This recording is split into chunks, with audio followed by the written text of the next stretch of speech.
Manong, sa tingin niyo po, magiging diktador din po ba si BBM na tulad ng kaniyang ama?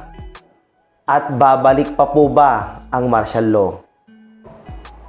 Kabsat, kung susuriin natin ang ating konstitusyon, makikita natin na napakarami ng patakaran ang dapat sundin bago ka makapagdeklara ng martial law. Pangalawa, ang mga sangay ng ating pamahalaan ay marami na ring proseso at patakaran upang hindi ka mahikayat na maging diktador. Pangatlo, hindi rin naman siguro patas para husgahan natin si BBM dahil hindi naman lahat tayo gusto nating sundin ang ginawa ng ating mga magulang at hindi rin maaari rin hindi natin kayang gawin ang mga ginawa ng ating mga magulang. Kaya hindi patas at hindi makatarungan para husgahan natin si BBM na siya magiging diktador at magdideklara siya ng martial law.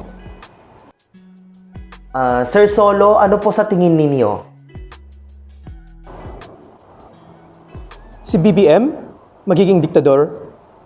Parang mahirap naman paniwalaan yun. Dahil sa pagkakilala ko sa kanya, masyadong mabait ang pagkatao niya.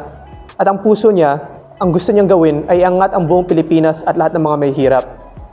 Ngayon, may mga nagsasabi na magdedeklara daw siya ng martial law pag siya ay naging presidente. Sa ngayon naman, wala naman tayong mga issue o problema sa ating bansa para ideklara ang martial law. At saka, kung natatakot ang mga tao sa martial law, marami ng mga proseso ang kailangan gawin para mangyari ito ulit.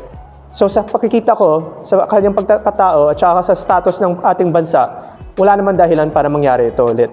Kaya hindi natin kailangan itong pagkatakutan.